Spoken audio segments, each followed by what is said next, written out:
نحمده ونصلي ونسلم على رسوله الكريم أما بعد فأعوذ بالله من الشيطان الرجيم بسم الله الرحمن الرحيم اهدنا الصراط المستقيم صدق الله العلي العظيم هو الحبيب الذي ترجى شفاعته لكل هول من الأهوال مقتحم مولاي صل وسلم دائما ابدا على حبیبک خیر الخلق کلہم۔ رب العالمین ہمیں نور قرآن پاک سے منور فرمائے، آمین۔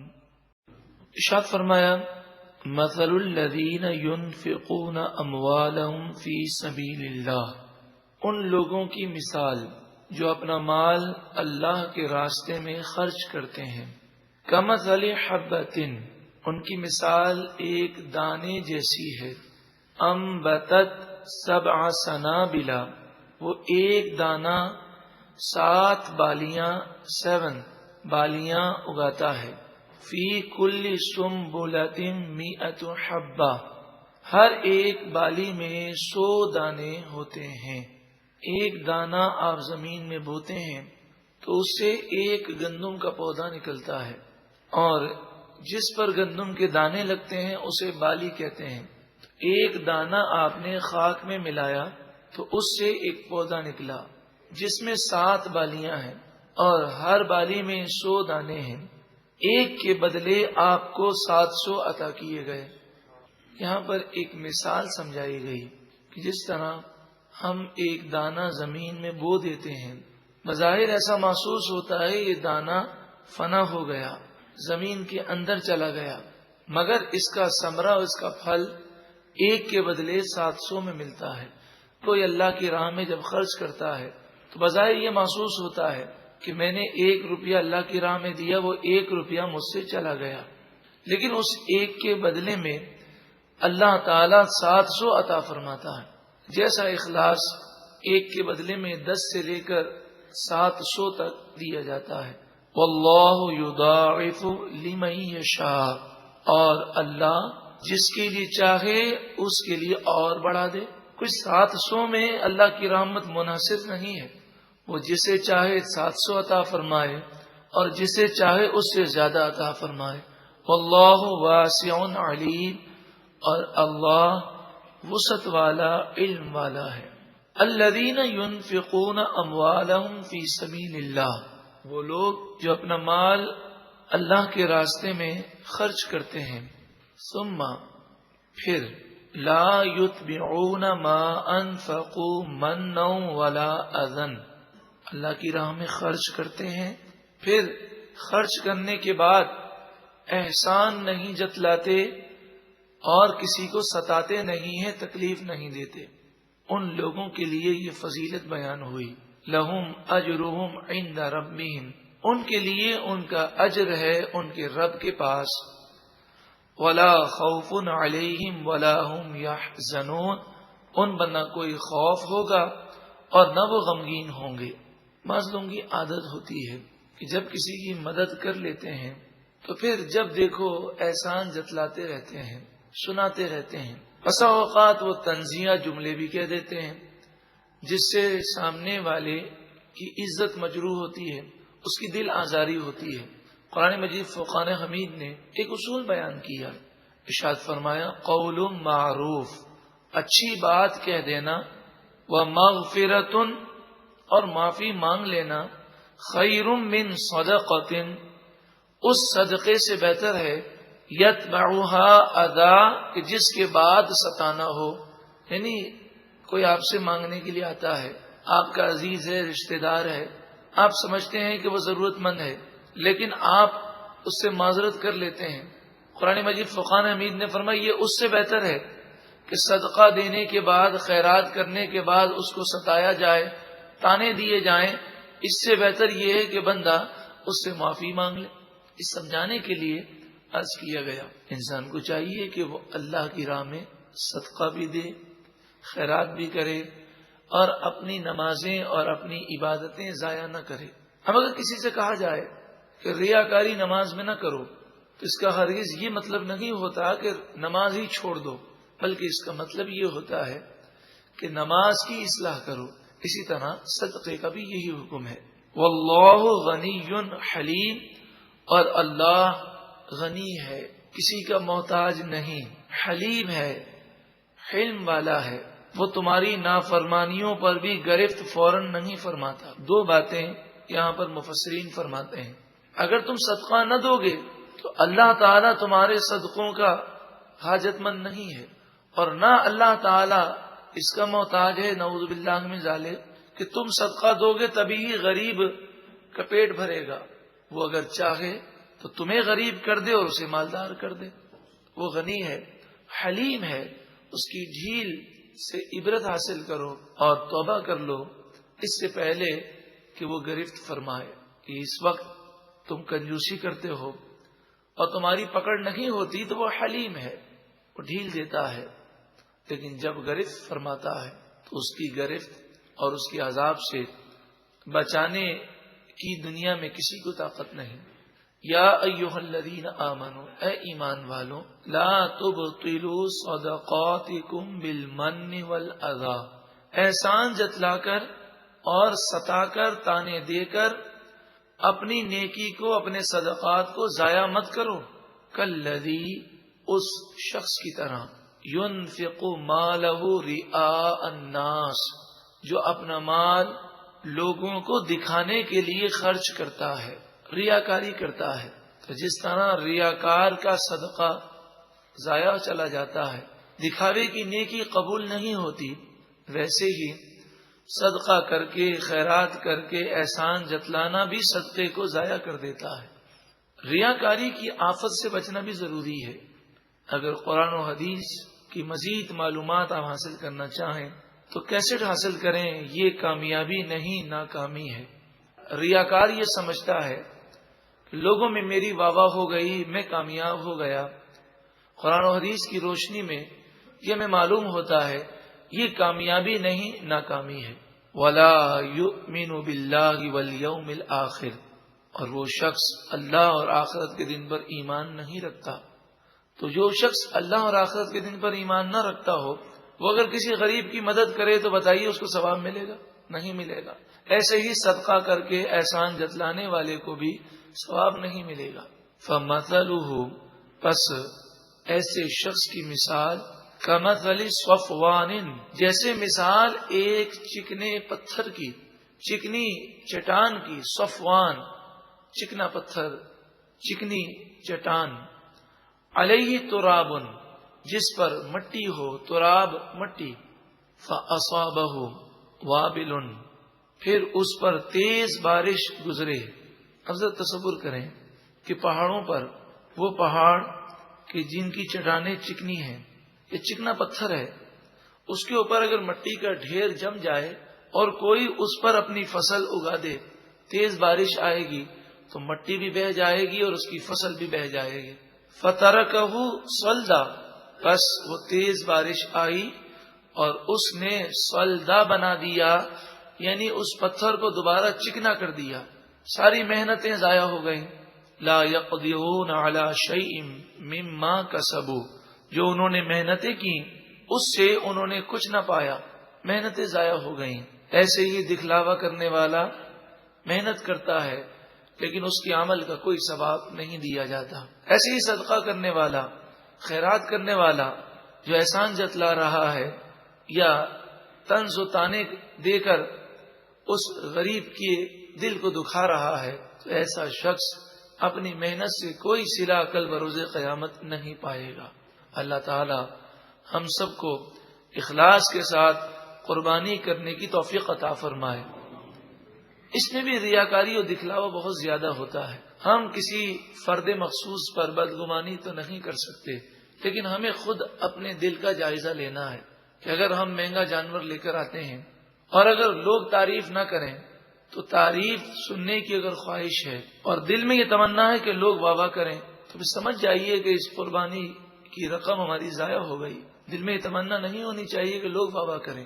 اور بسا اوقات تو لوگ ایسا بھی کرتے ہیں کہ قربانی کے جانور کو کھڑا کر دیتے ہیں اور جو بھی آتا ہے اس سے بار بار پوچھتے ہیں کہ جانور کیسا ہے.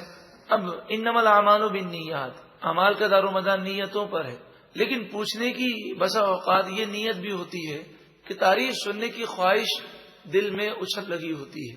اب آپ جانتے ہیں کسی سے بھی آپ پوچھیں میں جانور کیسا لے کر آیا ہوں تو ہر کوئی تعریف ہی کرے گا، اور اس سے انسان اپنے دل میں پھولتا ہے. اللہ کی رضا کے لیے جانور لے کر آئیں اور اللہ کی بارگاہ میں گر گڑا کر دعا کریں، اے پروردگار جس طرح تو نے ابراہیم علیہ السلام کی قربانی قبول فرمائی، جس طرح تو نے ہمارے پیارے آقا صلی اللہ علیہ وآلہ وسلم کی قربانی قبول فرمائی، ہماری بھی قربانی قبول فرما. قبولیت کی فکر ہونی چاہیے. لوگ کیا کہتے ہیں واہ کرتے ہیں، اس کی فکر نہ رکھیں. واللہ لا یہدی القوم الکافرین، اور اللہ کافر قوم کو ہدایت نہیں دیتا. اب ان لوگوں کی مثال بیان کی جا رہی ہے جو اللہ کی رضا کے لیے مال خرچ کرتے ہیں. وَمَثَلُ الَّذِينَ يُنْفِقُونَ أَمْوَالَهُمُ ابْتِغَاءَ مَرْضَاتِ اللَّهِ، ان لوگوں کی مثال کہ جو اپنا مال اللہ کی رضا کو حاصل کرنے کے لیے خرچ کرتے ہیں. وَتَثْبِيتًا مِّنْ أَنفُسِهِمْ، اور اپنے نفس کو مضبوط کرنے کے لیے خرچ کرتے ہیں. یعنی مال خرچ کرنے کی دو نیتیں ہیں، ایک تو یہ کہ اللہ راضی ہو جائے، اور دوسری نیت یہ ہے کہ جب انسان مال خرچ کرتا ہے تو اس کے دل سے مال کی محبت نکل جاتی ہے. اور اگر مال جمع کرنے کا عادی ہو اور خرچ نہ کرے تو محبت مال بہت بڑھ جاتی ہے، یہاں تک کہ جب وہ دنیا سے جاتا ہے تو موت کے جھٹکے بھی اپنی جگہ سختی رکھتے ہیں. یہ بھی بہت بڑا جھٹکا ہوتا ہے، اور انتہائی وہ حسرت کے ساتھ جاتا ہے کہ میں اپنے مال سے جدا ہو رہا ہوں. انسان اگر مال خرچ کرتا رہے تو خرچ کرنے کی برکت سے اس کے دل سے دنیا کی محبت نکل جاتی ہے. مال آتا ہے جاتا ہے، لیکن نہ آنے کی خوشی رہتی ہے نہ جانے کا غم ہوتا ہے. امام غزالی علیہ رحمہ فرماتے ہیں کہ تم نیکی کے مقام پر اس وقت پہنچو گے جب پتھر اور سونا تمہارے لیے برابر ہو جائے. اب یہ مقام کیسے حاصل ہو؟ تو بزرگان دین فرماتے ہیں کہ دنیا کی محبت اور مال کی محبت تو ہر ایک میں ہے. پتھر اور سونے کا ڈھیر اگر رکھا جائے تو دونوں ہماری نظر میں برابر نہیں ہے، لیکن بزرگان دین کی نظروں میں دونوں برابر تھے. انہوں نے یہ مقام حاصل کیا اللہ کے فضل و کرم سے، اور ہم اپنی محبت دنیا کا علاج اس طرح کر سکتے ہیں کہ خوب اللہ کی راہ میں دیں. جب انسان اللہ کی راہ میں دے گا تو ایک نہ ایک دن وہ تصور قائم ہوگا کہ جہاں میں نے دیا ہے آخرت میں مجھے وہاں پہنچنا ہے، اور آخرت کی محبت پیدا ہوگی اور دنیا کی محبت میں کمی واقع ہوگی. بات یہ نہیں ہے کہ آپ کے پاس دولت ہے یا نہیں ہے، بات یہ ہے کہ جائز ذرائع سے آپ نے حاصل کیا یا نہیں، جائز ذرائع میں خرچ کیا یا نہیں، اس دنیا کی محبت ہے یا نہیں.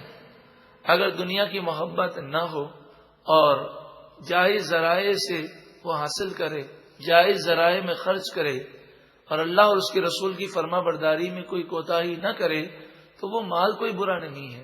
حضرت عثمان غنی رضی اللہ تعالی عنہ کے خزانے کے صدقے میں اللہ تعالی ہمیں اگر مال دے تو ایسا دل بھی دے جو اس کی راہ میں خرچ کرنے والا ہو. کمثل جنت بغبوۃ، جیسے مثال اس باغ کی بربوہ، ربوہ کہتے ہیں ایک ایسا علاقہ جو اونچائی پر ہو، جیسے کوہ مری، گلگت اور ایسے علاقے جو سرد علاقے ہیں، ان علاقوں کو ربوہ کہتے ہیں. اور وہاں اگر بارش ہو وہاں جو درخت ہوتے ہیں، جو باغات ہوتے ہیں، بارش کی وجہ سے وہ دگنے پھل دیتے ہیں. اور اگر بارش نہ ہو تو یہ اتنی بلندی پر ہوتے ہیں کہ ہر وقت ہوا میں نمی رہتی ہے. یہ شبنم اور یہ نمی ان کے لیے کافی ہوتی ہے. کمثل جنت بربوہ، جیسے وہ باغ جو ربوہ پر ہو، بلند مقام پر ہو. اصابہا وابل، وابل تیز بارش کو کہتے ہیں. اس باغ کو تیز بارش پہنچے، فآتت اکلہا ضعفین، تو وہ باغ دگنے پھل دیتا ہے. بارش ہو جائے تو دگنے. فإن لم یصبھا وابل، پھر اگر کسی سال تیز بارش نہ ہو، فطل، تو اسے شبنم کافی ہے. یعنی وہ سدا بار باغ ہے جسے خزاں نہیں آئے گی، وہ کبھی اجڑتا نہیں ہے. ایسے ہی اللہ کی راہ میں دینے والا، اللہ کی رضا کے لیے دینے والا اور دے کر احسان نہ جتلانے والا، تانے نہ دینے والا ایسی نیکی کر رہا ہے کہ اس نیکی کا صلہ وہ آخرت میں بھی پائے گا اور دنیا میں بھی پائے گا۔ واللہ بما تعملون بصیر، اور اللہ تمہارے تمام کاموں کو دیکھ رہا ہے۔ یہ وہ تصور ہے جو ہر ختم قادریہ شریف کے بعد جب ذکر ہوتا ہے تو یہ تصور قائم کیا جاتا ہے، اور کئی بھائیوں نے بتایا کہ ختم قادریہ شریف کی برکتوں سے اللہ دیکھ رہا ہے، اللہ سب سے بڑا ہے۔ جب یہ ذکر ہوتا ہے تو ایک عجیب سما ہوتا ہے، دل اللہ کی یاد میں رو رہا ہوتا ہے، اور وہ کہتے ہیں اگر ہم ایک ہفتہ ختم قادریہ میں نہ آئیں تو ہمیں ایسا لگتا ہے جیسے ہماری بیٹری چارج نہ ہوئی۔ آپ بھی آئیے، خواتین کے لیے ہر ہفتے کو دوپہر 2:30 بجے سے لے کر 4:15 بجے تک قادریہ لان، شہزادہ لان، جیل چورنگی کے پاس یہ ختم شریف ہوتا ہے، اور مردوں کے لیے ہر اتوار عصر تا مغرب مسجد بہار شریعت میں۔ اللہ تبارک و تعالی ہمیں یہ تصور قائم کرنے کی توفیق عطا فرمائے کہ جو بھی کام کر رہے ہوں ہم یہ نہ دیکھیں دنیا دیکھ رہی ہے، بلکہ یہ دیکھیں میرا رب دیکھ رہا ہے۔ جو ریاکاری کر کے یا احسان جتلا کر یا ستا کر اپنے صدقے اور اپنی نیکی کو ضائع کرتے ہیں، انہیں سمجھایا جا رہا ہے ایا ود احدکم، کیا تم میں سے کوئی یہ پسند کرتا ہے ان تکون لہ جنت من نخیل، کہ اس کا ایک باغ ہو، من نخیل کھجور کا باغ ہو، واعناب اور انگور کا باغ ہو۔ مفسرین فرماتے ہیں کھجور اور انگور کا اس لیے ذکر کیا گیا کہ عرب میں یہ دونوں پیداوار مالدار ہونے کی علامت ہوتے، کیونکہ اور دیگر پھلوں کو اسٹور کرنا ان کے لیے بڑا مشکل ہوتا، کیونکہ اس زمانے میں ذخیرہ کرنے کے وہ انتظامات نہ تھے۔ لیکن کھجور یہ کئی سالوں تک بغیر سڑے قائم و دائم رہتی ہے، خشک ہو جائے تو چھوارے بن جاتی ہے۔ انگور کشمش اور منقع میں وہ تبدیل ہو جاتا ہے، جو پیلے انگور ہیں وہ کشمش بن جاتے ہیں، اور جو کالے انگور ہیں وہ منقع بن جاتے ہیں۔ تو یہ وہ مال تھا کہ اگر نہ بکے تو نقصان کا کوئی امکان نہیں تھا، اس لیے یہاں پر کھجور اور انگوروں کے باغ کا ذکر کیا گیا۔ مراد یہ ہے کہ کسی نے ساری زندگی محنت کی ہو، اب وہ بوڑھا ہو چکا ہو اور اس کے چھوٹے چھوٹے بچے ہوں، اس کی فیکٹری ہے، اس کا کاروبار ہے، تجری من تحتها الانہار، ان باغات کے نیچے سے نہریں رواں دواں ہوں، یہ بھی ان باغات کی فراوانی کی طرف اشارہ ہے۔ لہو فیہا من کل الثمرات، اور نہ صرف کھجور انگور ہوں بلکہ اس کے لیے ان باغات میں ہر قسم کے اور پھل بھی ہوں۔ وَأَصَابَهُ الْكِبَرُ، اور اسے بڑھاپا پہنچ گیا ہو، وَلَهُ ذُرِّيَّةٌ ضُعَفَاء، اور اس کے بچے بھی چھوٹے چھوٹے ہوں۔ اب آپ بتائیے، انسان بوڑھا ہو جائے اور کام کاج کے قابل نہ رہے اور وہ ریٹائر ہونے لگے اور اس کے چھوٹے چھوٹے بچے ہوں، اور بچے بھی پاؤں پر کھڑے نہیں ہوئے، کمانے کے قابل نہیں ہوئے، فی زمانہ یوں سمجھے وہ تعلیم حاصل کر رہے ہیں، تو اسے یہی امید ہوتی ہے اتنی بڑی فیکٹری ہے، کوئی بات نہیں، میرا بڑھاپا بھی گزر جائے گا اور بچوں کی تعلیم بھی مکمل ہو جائے گی۔ ساری زندگی میں محنت مشقت کر کے اس فیکٹری کو میں نے سجایا ہے۔ قرآن مجید فرقان حمید نے فرمایا سوچو کہ اتنی محنت کے بعد یہ چیز حاصل ہوئی ہو۔ فَأَصَابَهَا إِعْصَارٌ فِيهِ نَارٌ، پھر آگ کا بگولا، آگ کے شعلے اس باغ کو پہنچ جائیں، فَاحْتَرَقَتْ، اور وہ آگ کے شعلے اس باغ کو جلا دیں، تو بتاؤ اس کا کیا افسوس کا عالم ہوگا۔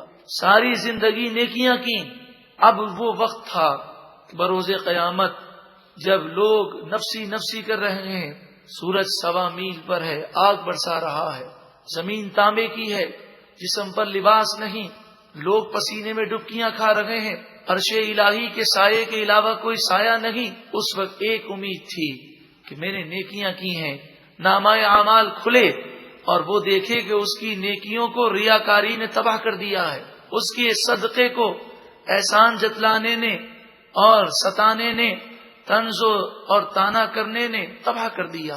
نبی کریم صلی اللہ علیہ وآلہ وسلم فرماتے ہیں جانتے ہو مفلس کون ہے؟ صحابہ نے کہا جس کے بعد درہم و دینار نہ ہو۔ فرمایا نہیں، میری امت کا مفلس وہ شخص ہوگا جو نیکیاں لے کر آئے گا مگر لوگوں کے حقوق اس نے ضائع کیے ہوں گے اور لوگ اس کی نیکیاں لے جائیں گے، بتائیے کس قدر ندامت اور افسوس ہوگا۔ یہ مثال سمجھائی گئی کہ دنیا میں اگر باغ جل جائے، فیکٹری تباہ ہو جائے، بوڑھا آدمی ہے، چھوٹے چھوٹے بچے ہیں، افسوس کے مارے نیندیں حرام ہو جاتی ہیں، لیکن دنیا کا کیا ہے، چند سالہ زندگی ہے۔ اب بڑھاپے کے بعد وہ کتنا عرصہ باقی رہے گا کسی کو نہیں معلوم، مگر اگر آخرت تباہ ہو گئی تو ہمیشہ ہمیشہ کی تباہی ہے۔ اللہ تعالی ہمیں عقل سلیم عطا فرمائے۔ کذالک، اسی طرح، یبین اللہ لکم الآیات، اللہ تعالی تمہارے لیے اپنی آیات بیان کرتا ہے، لعلکم تتفکرون، تاکہ تم غور و فکر کرو، سوچو کہ تم کیا کر رہے ہو۔